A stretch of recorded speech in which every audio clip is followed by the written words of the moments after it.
Hallo und willkommen zu unserer Serie Mein Laptop von innen. Hier möchte ich euch in einem schnellen Überblick zeigen, wie ihr den Akku tauscht und wie ihr an die wichtigsten Komponenten herankommt, wie SSD, RAM, Lüfter.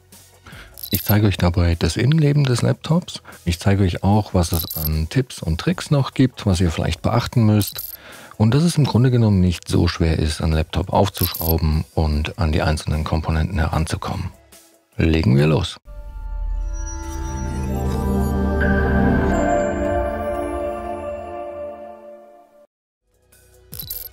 So, wir haben hier ein Lenovo IdeaPad 1 und ich zeige euch auch gleich, wo ihr die genaue Modellnummer finden könnt. Aber zuallererst trennen wir mal das Notebook vom Ladekabel.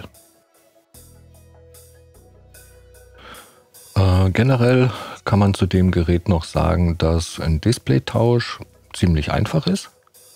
Man muss dafür nicht die ganze Einheit abschrauben, sondern nur den Frontrahmen abnehmen, der in dem Fall draufgeklebt ist, und ja, kann danach das Display tauschen. So, jetzt zeige ich euch aber erstmal, wo ihr die exakte Modellnummer findet, und die ist hier auf der Rückseite und nicht gerade so einfach zu lesen. Ich zeige euch das mal von nah, und da seht ihr IdeaPad 1 14ADA05. So, um das Laptop jetzt zu öffnen, muss man diese Schrauben hier lösen. Ich blende euch die auch im Bild ein. Ich habe dafür ein Universalwerkzeugset benutzt. Das sind die gängigsten Aufsätze und auch Schrauben mit dabei, sehr praktisch. Ich verlinke euch das auch in der Videobeschreibung, falls ihr da Interesse habt. Ja, und als Aufsatz nehme ich hier einen Kreuzschraubendreher, und zwar einen PH0. Und ja, ich habe die Schrauben jetzt schon mal alle rausgemacht und nebendran gelegt.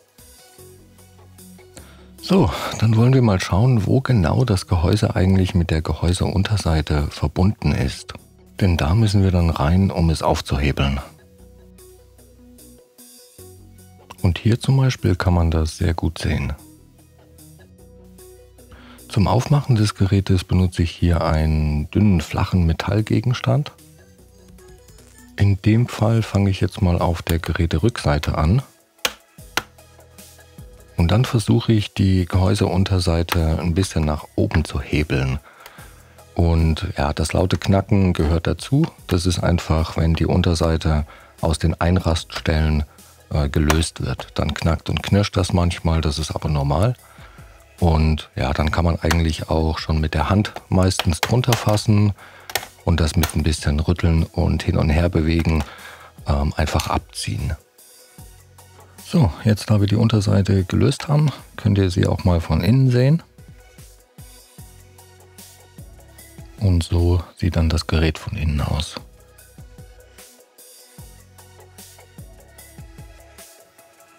Gut, bevor wir jetzt irgendetwas weiteres machen, trennen wir aber auf jeden Fall erst einmal den Akku vom Mainboard, dass das Gerät auch wirklich keinen Strom mehr hat. Der Stecker ist ziemlich einfach zu entfernen, der hat so eine kleine Erhöhung oben in der Mitte. Da kann man den ganz gut greifen und dann einfach nach unten wegziehen.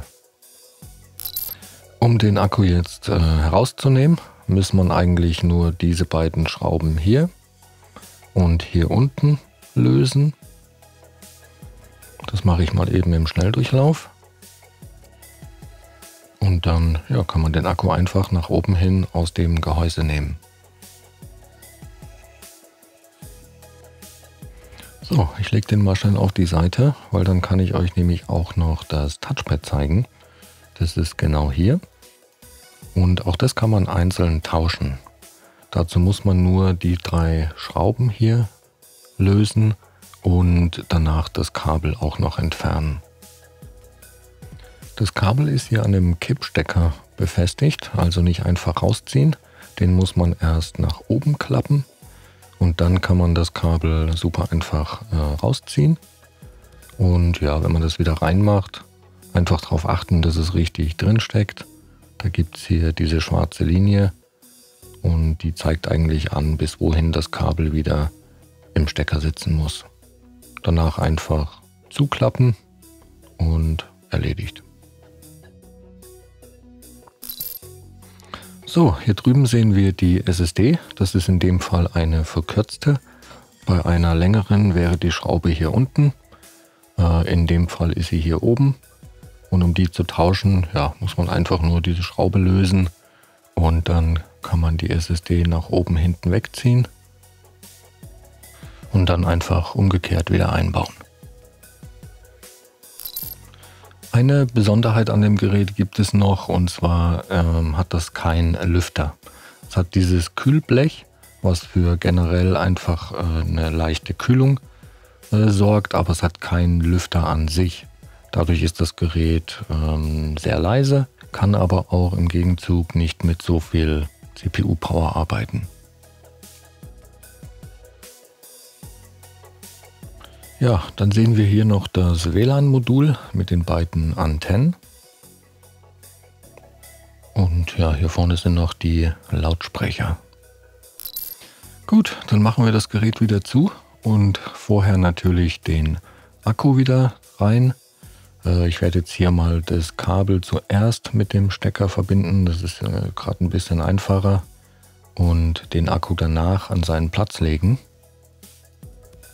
Was bei diesem Gerät wirklich dankbar einfach ist.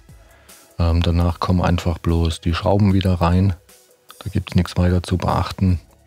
Und ja, dann können wir eigentlich auch schon den Deckel wieder drauf machen. So, die Gehäuseunterseite wird jetzt einfach wieder drauf gedrückt. Und ja, da kann man ruhig ein bisschen kräftig alle Stellen wirklich zudrücken. Auch in der Mitte. Man hört das auch immer sehr gut, wie alles wieder einrastet. Ich gehe dann am Ende auch immer einmal um das Gerät herum und schaue, dass wirklich nirgendwo mehr eine Öffnung zu sehen ist. Ja, und dann einfach wieder zuschrauben. Und ja, so schnell ging das. So, das war es auch schon wieder für dieses Modell. Wenn ihr noch Fragen oder Anregungen habt, lasst uns gerne einen Kommentar da. Und ja, ich hoffe, das Video hat euch weitergeholfen und ich wünsche euch viel Spaß beim Schrauben. Bis zum nächsten Mal. Ciao.